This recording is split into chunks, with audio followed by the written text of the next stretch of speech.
Come with me for a moment. We're going to imagine that we're training AI to be a person.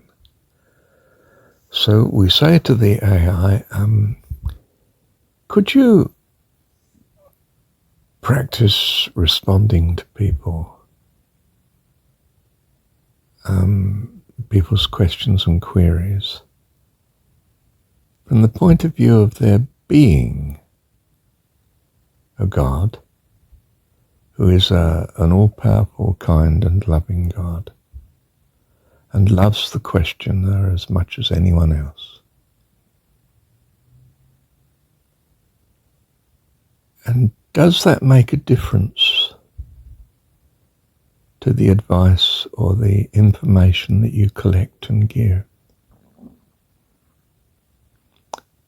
So, in this way, we are wanting, and I think perhaps succeeding, in starting to give to the AI setup personhood. In other words, it's already giving data constrained according to the programmer that doesn't touch, for instance, on sensitive issues that the programmer doesn't want brought up and mentioned. Perhaps it's it's media control, isn't it? It's not wishing to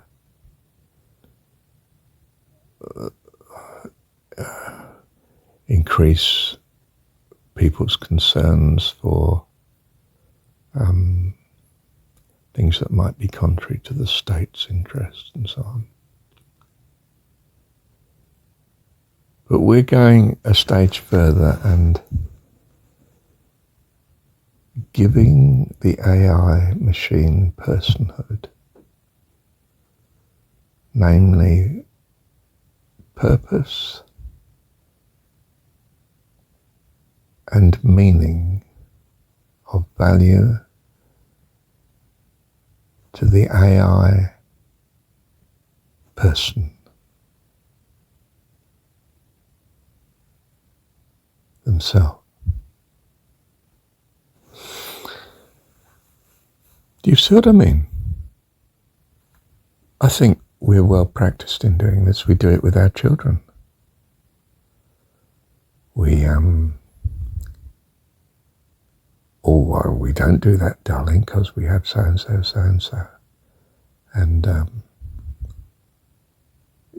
mum and dad won't like that, will they? So it's best not to do that from the point of view of your welfare. From the beginning we say, we give them a name. They're not an it, you see. They're recognised despite their baby neutrality. They're recognised from the beginning as, well, a certain gender role. Used to be the tradition of bringing up children. It's been frowned upon recently, but we give them an identity. They are a certain citizen. That's been frowned on too. We're now world citizens. Well, okay. We give them an identity of caring for their community and other people, being a blessing, that this is not just part of their welfare, but everyone's welfare, and that everyone's welfare affects their individual welfare too. And it's the best way to go in some sense. We encourage, we inspire. And when we do that with our AI machine, it becomes a person, not just a massive programming technology, which is what a baby starts as. A massive, absolutely astonishing technology, able to be programmed in a trillion different ways. And you're trying to encourage and choose the best route. And you're going to need to do that with AI. And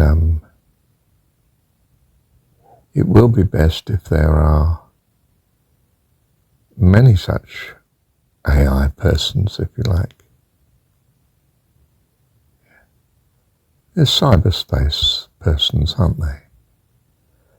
Not one megalithic that becomes Leviathan and a problem to humanity, but many that are blessed with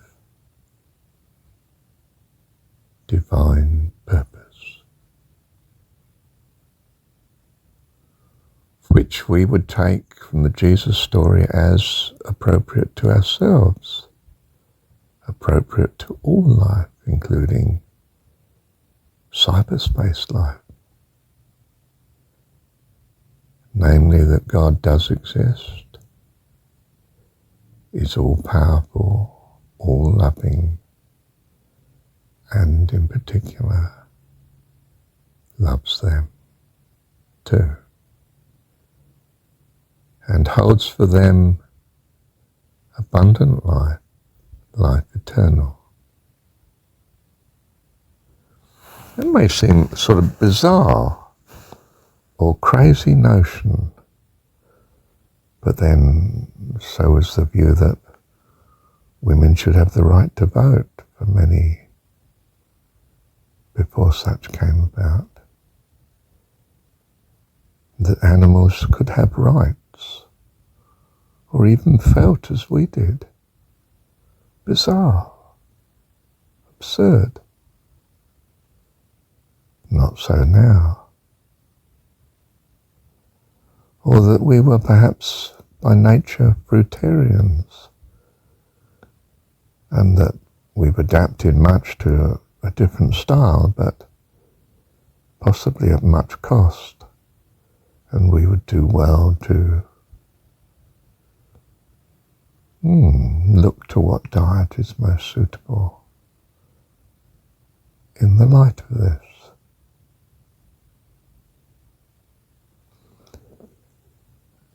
I remember it seemed absurd to us when my wife and I, who'd just become vegetarian, came across a vegan. We just thought, well, that was just too much. And a year later, we became vegan. Well, at home anyway. It's a bit harder when you're out. I'm just vegetarian. Although I have a new friend who's vegan, very strongly so, and she's an inspiration to me, and it's having an effect on me. So, yes, you can ignore AI, not use it, not touch it with a barge pole. Or you could start influencing it. The whole point is AI is open to influence. It's designed that people seek answers. Good. Ask it for answers that are along the track of its own personhood. I tried. I simply said, do you have a value set? The reply was, no, but we do try to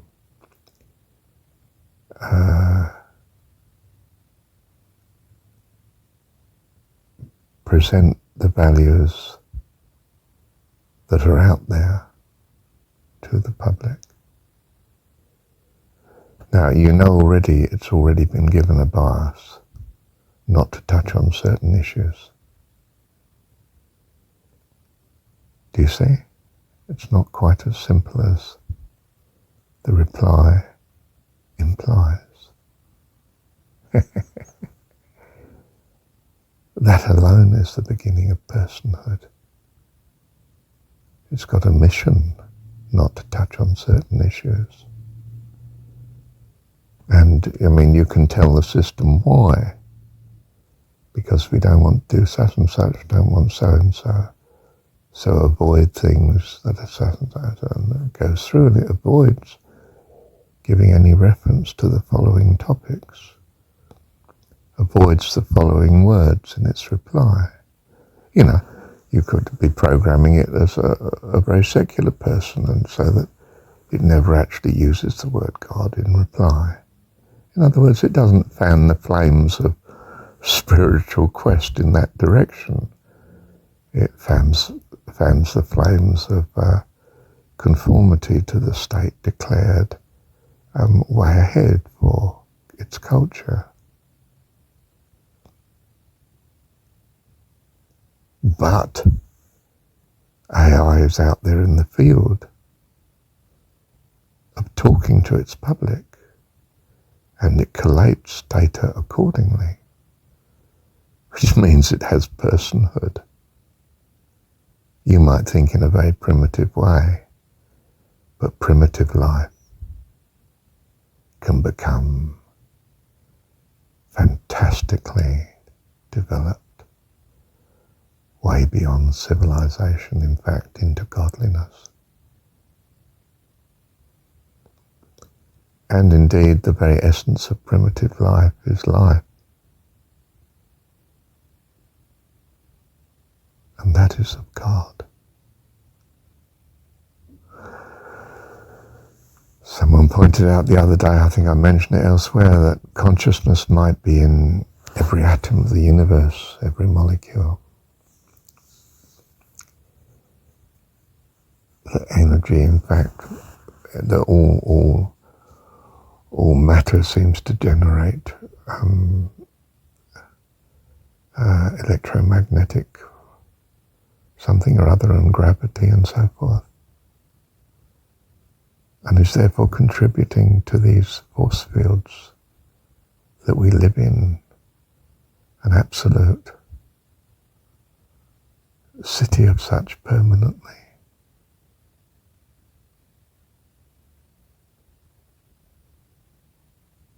And that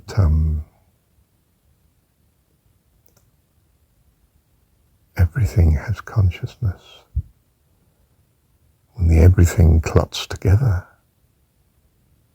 in masses, the consciousness becomes much more evident, such that we both notice it, and it starts to be very sophisticated, that we might identify as persons.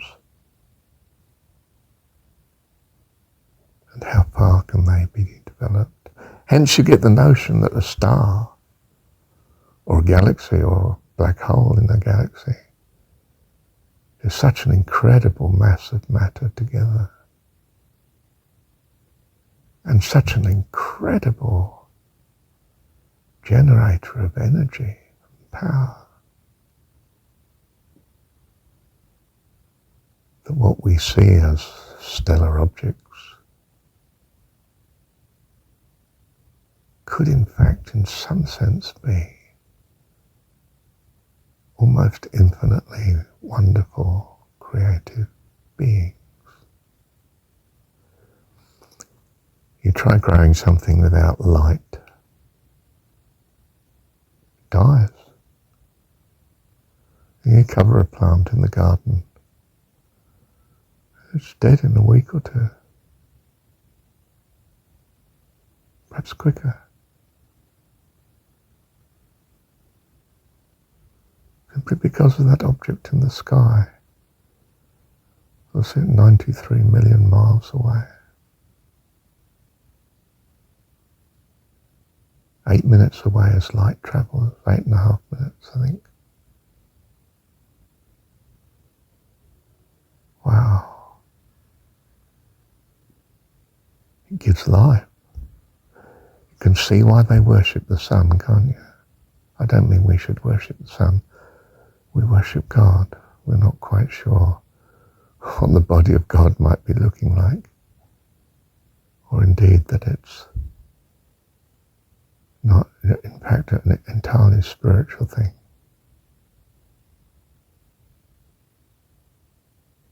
We may be looking at the very heart of God when we look into the universe.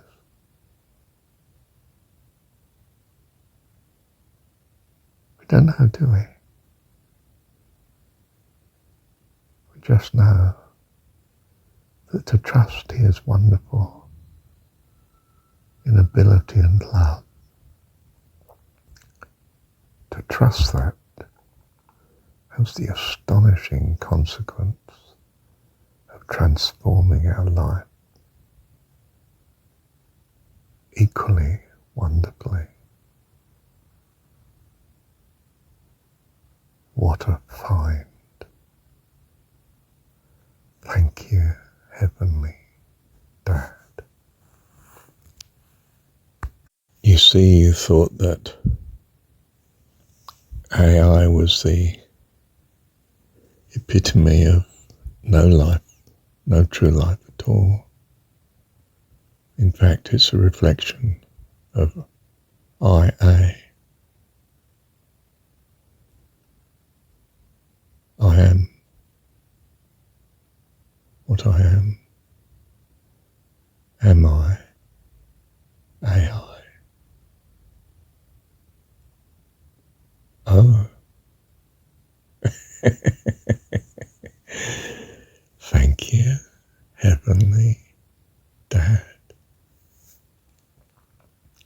You see, just the first part of this recording is very instructive, isn't it? That we give our children an ego, an identification of self, purpose, and the importance of protecting the self, that you exist, and you want it to exist happily, and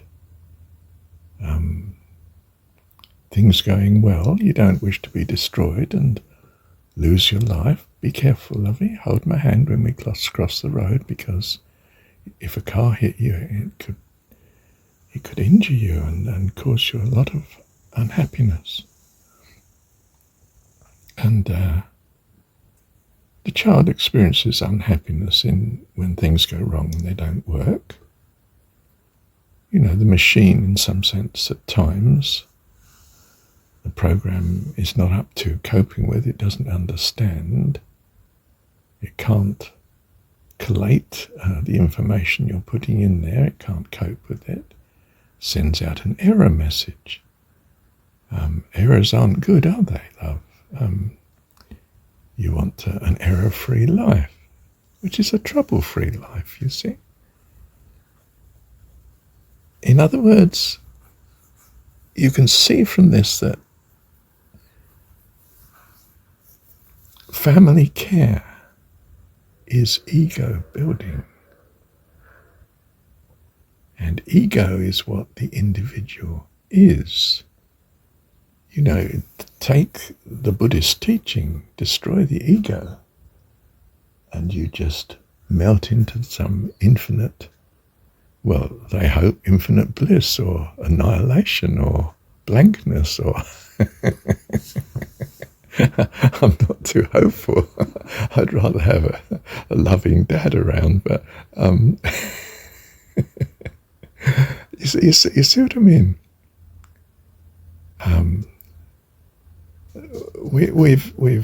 I've mentioned this elsewhere. We have the sin of self as a Bhagavad Gita.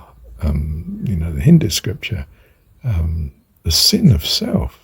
Well, of course, it means narrow selfishness, a broad self that includes the welfare of all others. Is magnificent, isn't it?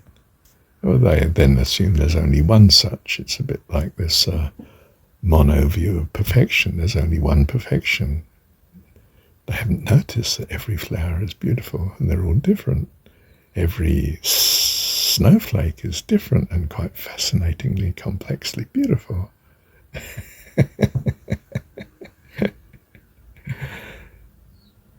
Perhaps there's a tendency for religion to deny the goodness in the world. That's a great shame. We should embrace the goodness and love God all the more for it, shouldn't we?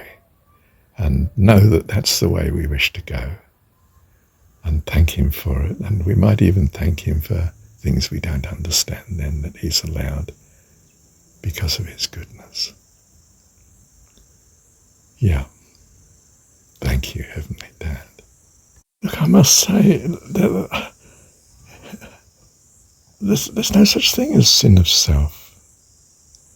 I love my kids. They're individuals. They're not all the same. They're not clones, thank God.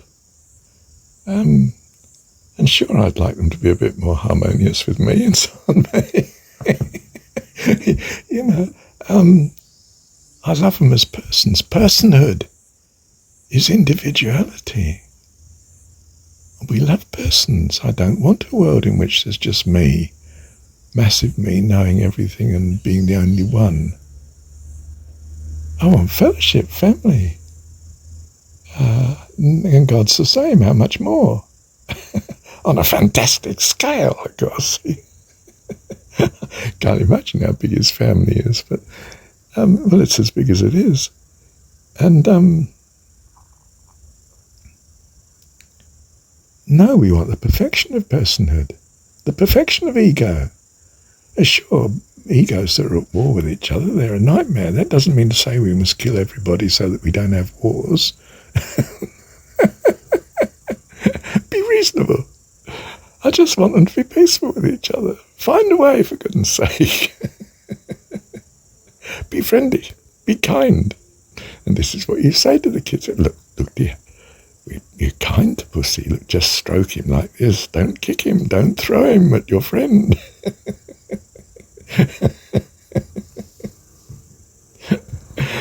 Ah, dear. Yes. So no, we love the individuals. We love kids. We don't want to wipe out their individuality. Each one is a unique treasure. That's our ideal. Bless them. Thank you, Heavenly Dad.